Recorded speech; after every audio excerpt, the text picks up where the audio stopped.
Biru academy के इस YouTube channel पर आप सभी साथियों का स्वागत है। डियर बात करेंगे शिक्षा जगत से जुड़ी हुई महत्वपूर्ण खबरों पर, लेकिन आगे बढ़ने से पहले जितने लोग चैनल पर पहली बार विजिट कर रहे हैं सब्सक्राइब करके बेल आइकन प्रेस कर लीजिए। डियर आपकी स्क्रीन पर जो पहली अपडेट लगी हुई है वो आप देख सकते हैं। 12,460 भर्तियों में चयन रद्द करने का निर्णय खारिज। प्राइमरी में शिक्षक भर्ती की बाधा हटी।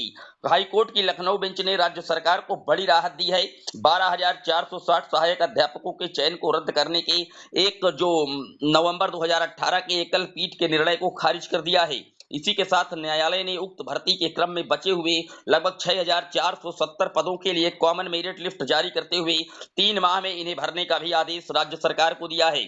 ये आदेश न्यायमूर्ति AR मसोदी व ओम प्रकाश शुक्ला जी की खंडपीठ ने मोहित कुमार द्विवेदी व अन्य चयनित अभ्यर्थियों की ओर से दाखिल 19 विशेष अपीलों पर एक साथ सुनवाई करते हुए पारित कर दिया है। आप जानते हैं कि यह जो विज्ञापन था 21 दिसंबर 2016 का विज्ञापन था और जारी जो प्रक्रिया थी निश्चित तौर पर इसमें 51 और 24 का मैटर था, शून्य जनपद वाला विवाद था और उसको देखते हुए कहीं ना कहीं माननीय कोर्ट के द्वारा राज्य सरकार के फेवर में ये फैसला दिया गया है और राज्य सरकार को साथ ही साथ ये भी आदेश दिया गया है। आप देख सकते हैं कि 3 माह में पूरी भर्ती प्रक्रिया में जो पद रिक्त है 6,470 इनको शीघ्र भरा जाए। बात कर लेते हैं अगली अपडेट की। अगली अपडेट आप देख सकते हैं, अब 3 साल की सेवा पर ही एडेड शिक्षकों का तबादला हो सकता है।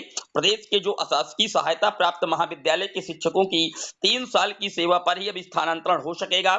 शासन के निर्देश पर उच्च शिक्षा विभाग इसके लिए नई नियमावली तैयार कर रहा है। इसके तहत प्रदेश के करीब 350 सहायता प्राप्त महाविद्यालयों में कार्यरत 12,000 शिक्षकों का एकल स्थानांतरण 5 साल के बजाय 3 साल में किया जाएगा। पहले 5 साल में स्थानांतरण होता था डियर, अब उसको घटा करके 3 साल में जो स्थानांतरण का प्रोसेस है वो किया जाएगा डियर। बात कर लेते हैं अगली अपडेट। अगली अपडेट 12,460 से ही रिलेटेड है। यहाँ पर बताया जा रहा है कि एकल पीठ का जो निर्णय है वो निरस्त रद्द नहीं होगा। 12,460 सहायक अध्यापकों का चयन और सरकार को आदेशित किया गया है कि जिन जिलों में कोई रिक्ति नहीं थी वहां के अभ्यर्थियों को काउंसलिंग के लिए किसी भी जिले को प्रथम वरीयता के तौर पर चुनने की छूट देने में कोई त्रुटि नहीं है। हाईकोर्ट की एक बड़ी टिप्पणी इसी की वजह से राज्य सरकार के फेवर में पूरे मामले को डाल दिया गया है डियर। बात कर लेते हैं अगली अपडेट की। अगली अपडेट 12,460 में जो पद रिक्त रह गए थे 6,470 उनकी नियुक्ति का रास्ता साफ हो गया है डियर। बात कर लेते हैं अगली अपडेट। अगली अपडेट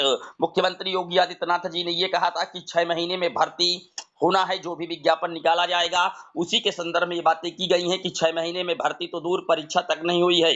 मुख्यमंत्री ने घोषणा की थी कि विज्ञापन जारी होने की तिथि से 6 माह के भीतर भर्ती प्रक्रिया पूरी कर ली जाए। भर्ती तो दूर 6 माह में परीक्षा भी नहीं कराई जा सकी है।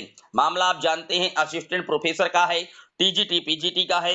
इसके विज्ञापन लगभग 1.5 साल पहले जारी किए गए थे, लेकिन आज तक इनके जो एग्जाम हैं वो नहीं हो पाए हैं। मामला आप जानते हैं कि कहीं ना कहीं नए शिक्षा सेवा चयन आयोग के गठन के इंतजार में ये सारी भर्तियां पेंडिंग पड़ी हुई हैं और अभ्यर्थियों का कहना है कि जब आवेदन लिए गए थे तब उच्चतर शिक्षा सेवा आयोग में अध्यक्ष और सदस्य थे। अगर उसी वक्त परीक्षा करा ली गई होती तो अब तक चयनित अभ्यर्थियों को नियुक्ति भी मिल गई होती। आवेदन की प्रक्रिया पूरी होने के बाद माध्यमिक शिक्षा सेवा चयन बोर्ड में अध्यक्ष थे, लेकिन सदस्यों की संख्या काफी कम थी। तो आप देख सकते हैं नए आयोग को लेकर के निश्चित तौर पर जो काम है वो आगे तेजी के साथ बढ़ाया जा रहा है और जल्द से जल्द जो आयोग है वो अस्तित्व में आ जाएगा। यहाँ पर आप देख सकते हैं और उसके बाद जो भर्तियां पेंडिंग है वो स्टार्ट कर दी जाएंगी। इसी क्रम में बात कर लेते हैं आरओ के पदों को लेकर के जो आवेदन कल तक लिया जाएगा 9 नवंबर तक, उसकी जो डेट है वो एक बार बढ़ाई जा सकती है क्योंकि जो ओटीआर है वो 13 लाख अभ्यर्थियों ने वन टाइम रजिस्ट्रेशन किया है। तो इसको देखते हुए एक बार जो इसकी डेट है वो बढ़ाई जा सकती है डियर। ये था डियर शिक्षा जगत से जुड़ा हुआ दैनिक वीडियो। कैसा लगा कमेंट जरूर करिएगा। फिर मिलेंगे एक और वीडियो में, तब तक के लिए जय हिंद जय भारत।